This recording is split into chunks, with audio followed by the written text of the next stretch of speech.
coming up on Outdoor Oklahoma. Because I can miss them later. I just enjoy sitting out here watching things. The Federal Excise Tax Program in this country is largely responsible for so many of the things that we love. He hit it twice. I missed him the first Yeah, they'll time. usually, if you just let it back down, they'll come right back and pick it up.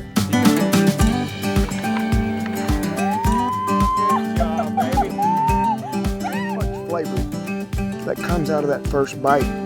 You get that rosemary right off the top. Oh, you got him! You got him, Emily! Oh! Nice mess of blue cat we have right there. Ready. Now folks, this is what we're after. This is what you get in Outdoor Oklahoma. Outdoor Oklahoma is brought to you by the Oklahoma Department of Wildlife Conservation, sharing the beauty, the adventure, and the spirit of Oklahoma's wild places.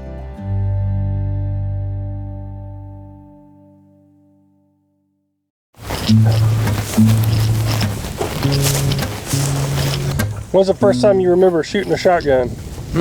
When's the first time you remember shooting a shotgun? How old were you? About 10. Is a double barrel 10 gauge. What year was that? Oh, I was born in 27, so I'd been about in 37. In those days, you didn't want to waste shells because things were pretty tough. So what year did you start working at the Wildlife Department? 69. I started working right during turkey season, and in those days we didn't have any idea. I didn't have any idea what I was supposed to be doing, so I stayed pretty busy doing nothing. If you had cubes, she'd eat out of your hand. What are you doing, boss? Huh? What made you want to be a game warden? And what year was that when you started? Well, that was in 69. I was working at those big grain elevators there north edge of Enid. And I was a maintenance man, so anytime they had a breakdown, we'd be right in the middle of all the dirt. And I came home one time, and my brother-in-law, Armin Beach, was a game ranger over in Ottawa County, and I told him, I said, boy, I'm getting sick or tired of sucking that dirt all the time. And he said, ranger test is going to be in Enid this coming Saturday. And he gave me a law book. Lo and behold, did I know there's more in there to read than what I thought for, but I went and took the test and run out of time because I wasn't used to taking tests. I run out of time, and next time I came into Enid, my wife had told me how to take tests and this, that, and the other. And I ended up being the second highest in the state.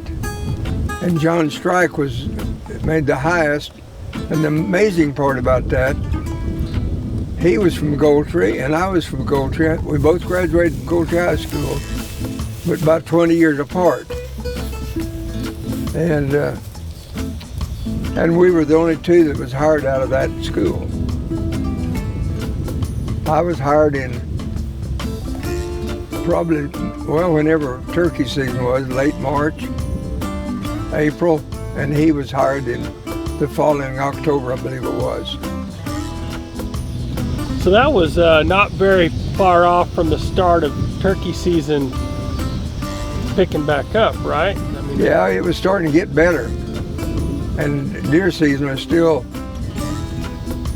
bottom of the hole it was way down in numbers.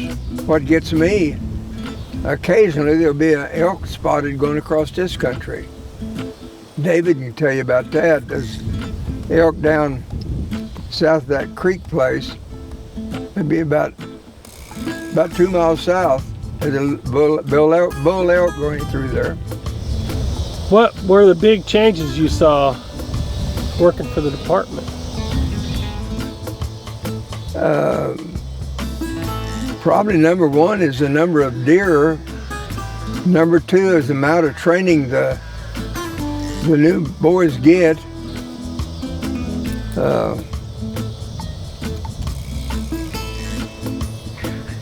And the equipment, they got way better equipment now. So my first car, or my first vehicle, was a '69 Ford car. And in the roads around Noble County, they was in terrible shape and no shale. It was like trying to drive a fat hog through a mud pile.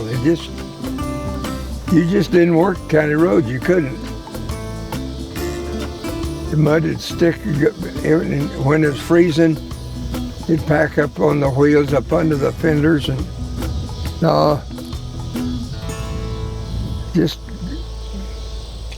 then I finally got a chance to get a pickup, and boy, I jumped on it. Principal, hell, they're everywhere.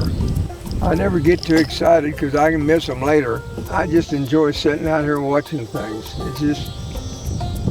I think it's a greater part of hunting.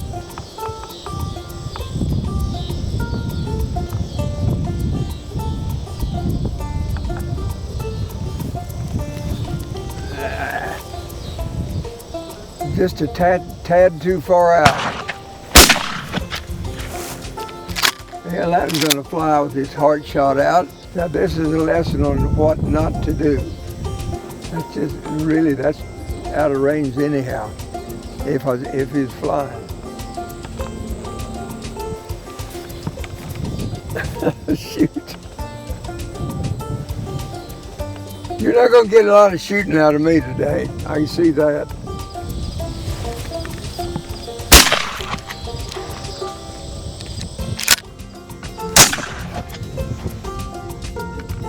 As luck would have it.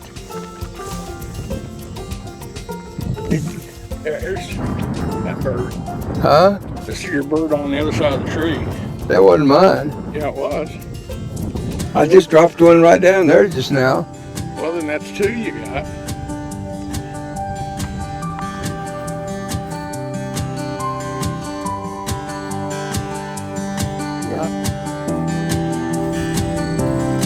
How can you have a camera guy come and bring you? Yeah, that's the first time.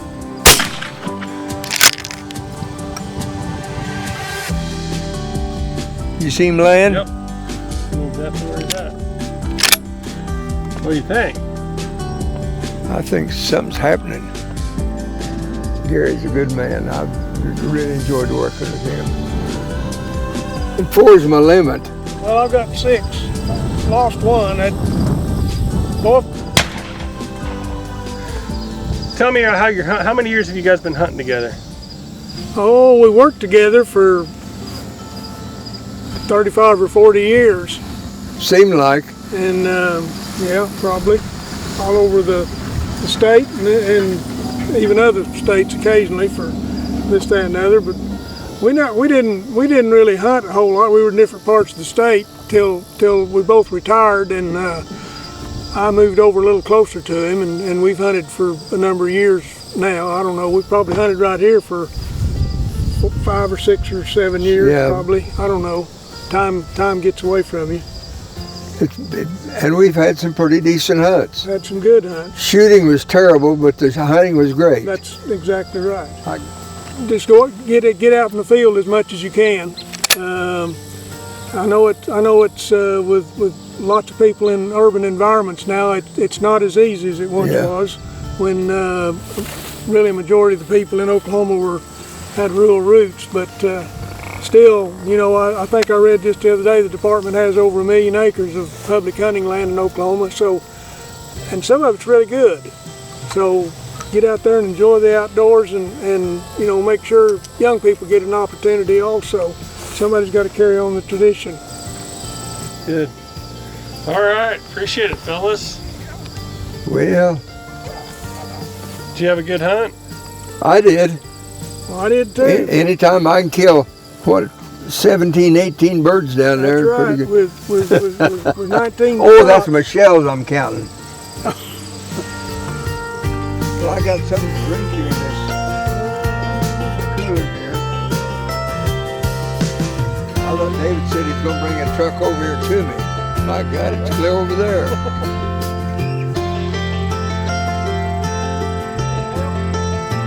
I I'll get that chair. Yeah, I get it. The Federal Excise Tax Program in this country is largely responsible for so many of the things that we love. It's a self-sustaining system. Manufacturers pay excise taxes on the equipment that they produce and provide public opportunity at firearm ranges, wildlife management areas, and things of that sort.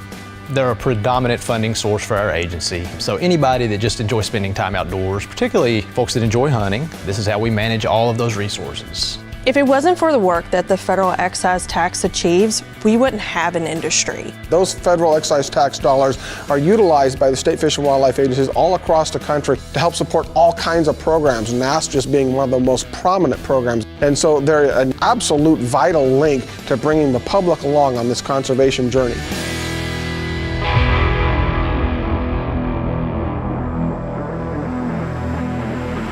We're here today in Louisville, Kentucky. It is the largest archery event in the world. There is no other shooting sports tournament of this magnitude. We've got over 15,000 kids, and everywhere you go, team colors, team shirts, moms and dads having fun. To see their eyes light up when they get here, very rewarding. Walking into the tournament facility, it was just like, whoa, this place is huge. You could be shooting with someone from Wisconsin, or you could be shooting with someone from Batesville, Indiana. You never know. I just love it. You watch the kids on the line, and it doesn't matter if they're a fourth grader who's in the chess club and they're shooting next to a quarterback who's a senior. Everybody gets along, and there's just a lot of camaraderie with that team aspect. So we started Gas Bowstrings in 2017. There was me and two others, and today we're close to 60 people and the largest aftermarket bowstring manufacturer in the industry. The professionalism and attention to detail at Gas Bowstrings was second to none. I mean, you can tell they have a real passion for the bowstrings that they produce here, and they're very proud of their product. That money creates conservation, habitat, even in archery parks in this case, all those cool things. That helps get more people involved in our sport. It just cycles, keeps going round and round and round, and it snowballs all in a good way. It puts a resource available to them to go out and hunt and fish. It puts the land there that they can go visit and walk on and hunt. It provides for the management and monitoring and research associated with the game species that they pursue. So without these funds coming towards those projects, then none of those things would happen. It's such a community, it's such a family really. The industry partners, the state fish and wildlife agencies, and the schools. And that triangle of partnership has just been incredibly successful.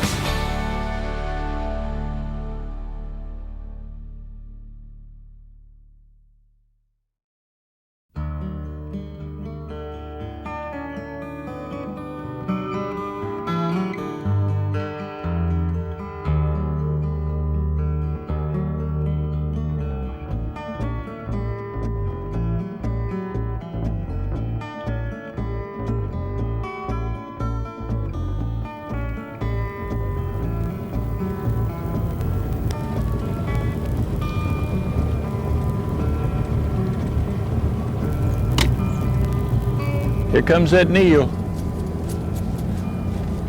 Nice looking boat.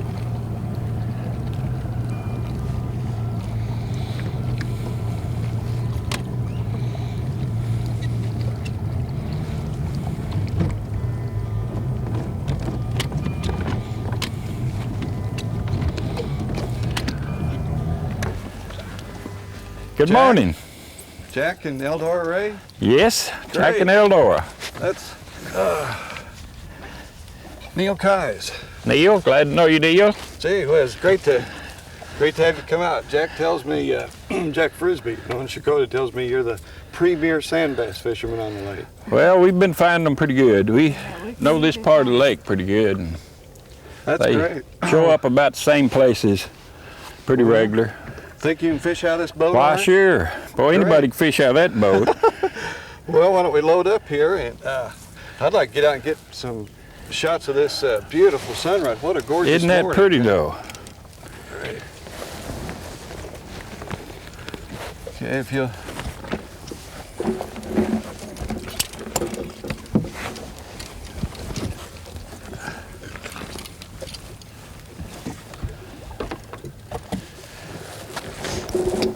this is gorgeous out here. I got to get some shots of. In fact, if you wouldn't mind, I'd like to get a silhouette shot or two. I'll just get up here on the dock. Okay. If you can just kind of motor over there a little bit, and in fact, you could use.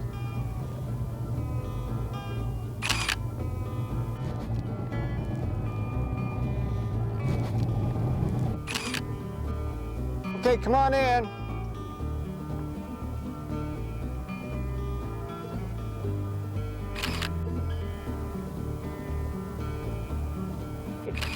Okay, let's go catch some sand bass. All righty. Well, it's sure a pretty beautiful morning for chasing these sand bass. Kind of hazy. When we start off in the morning, we have kind of a little routine we run to try to find these things. We come out of our cove and I was wondering, head across a lake, and of course we watch for the birds this time of year. The birds will usually find them for you. What they're finding are they finding the shad or how? The birds are coming down and getting the shad. The sand bass will run the shad to the top of the water, which is like running a cow or something against a wall. That top is like a wall. They run them up there, and then the sand bass come down from the top and get them. The seagulls, I mean. How long does this go on? Is this just started here recently, or? Well, usually the birds, the seagulls, will come back to this area around the 1st of August. That's when it really gets good. From the 1st of August till on up in the fall. The birds will be... Looks like a few out here, you know. But what are you going to use on these? You're not using top water? I love the sand bass fishing, and I always want to see. No, I usually, when fishing for sand bass, I use this slab. Now these come in about 3 different sizes, and depending on the wind, usually what size you use. I prefer the smaller one myself. Now, the only difference in it and the larger ones are they're just a little heavier. And when it's real windy, you can keep contact with that larger ones a little bit better. Of course, this does this duplicate the size the shad are? Right. They're supposed to look like shad when you're pulling it through the water. I've never seen anybody rig both a slab and a jig together like that. That's kind of unique. Is that your own invention? Well, no, I don't guess it is. A lot of people use the jig above it, and a lot of times they'll hit the jig instead of the slab. I guess because it's a little smaller. But a lot of times you catch one on each of them. And I don't do that all the time. Sometimes I just use a slab. Seems like if I use just a slab by itself, I catch a little bit larger fish. Okay, well, but I tell you, I see the birds swarming right down through there. I bet you we go right down there, we catch some sand bass. I'm all for it. Let's get it. The sand bass are too. Yeah, they're surfacing right over there. Uh-huh. Yeah, just let her go to the bottom and raise it up easy and let it back down. If you feel anything on that, hit it, touch it, give it a little jerk. If you don't get him, it feels like have a good one. Feels like a pretty good one. Yeah, it's not bad. Yeah, that's a pretty nice one there. Oh, that's great. That's what we're looking for. Yeah. He hit it twice. I missed him the first time. Yeah, they'll usually, if you'll just let it back down, they'll come right back and pick it up. You got one too? Good. Well, here, let me get this off. I'll get it. Mine came off. Oh. He got off. Had a hit. There he is. This is another pretty good one. Good. Play him a little bit and I'll get a picture of you there, Jack.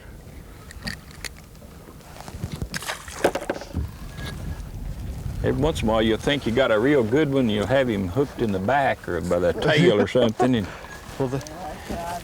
And again, I could have 2 on there. Oh, that'll be good.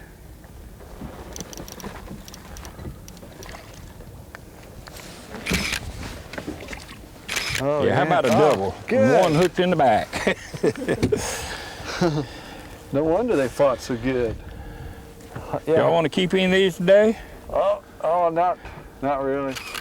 Let's just He hit that one good. Probably a pretty good one. Yeah, he's a good one. We got a double going here. That's great. Well, that's a nice one. Yeah, look at that. Oh, beautiful. Well, I love the way these things fight. Now, these are a little bigger. That's a nice one. Yeah, these are nice ones. You bet. That's what we've been looking for here.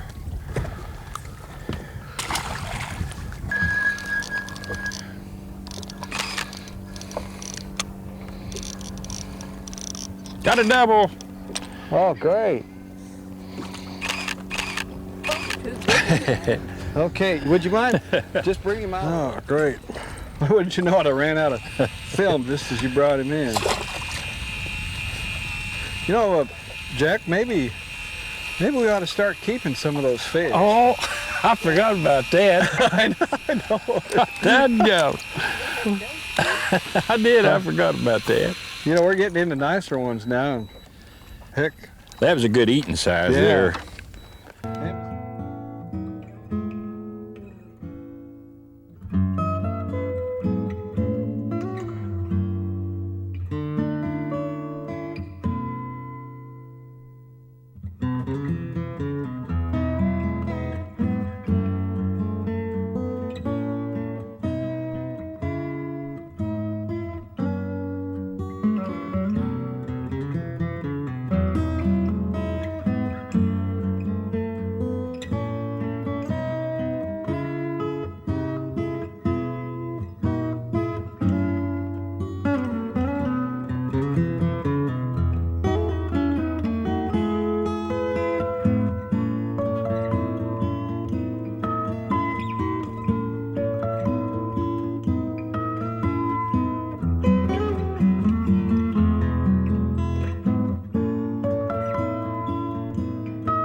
What do you think of that, Jack? I think that's all right. I believe she's outdid me today. Yeah. Well, boy, I hate to end this fun here, but I've got all the photos I need. I got a great story. This will look great in outdoor Oklahoma. But y'all lived up to your word, that's for sure. Well, not as good as we usually do. But it was super. It was wonderful. Well, it's been fun. You bet. I want to thank you very much. Thank you for inviting coming us out with me. It was a pleasure to meet you. We've enjoyed it. Certainly fun. I look forward. Okay, let's go. Hit her. Yeah.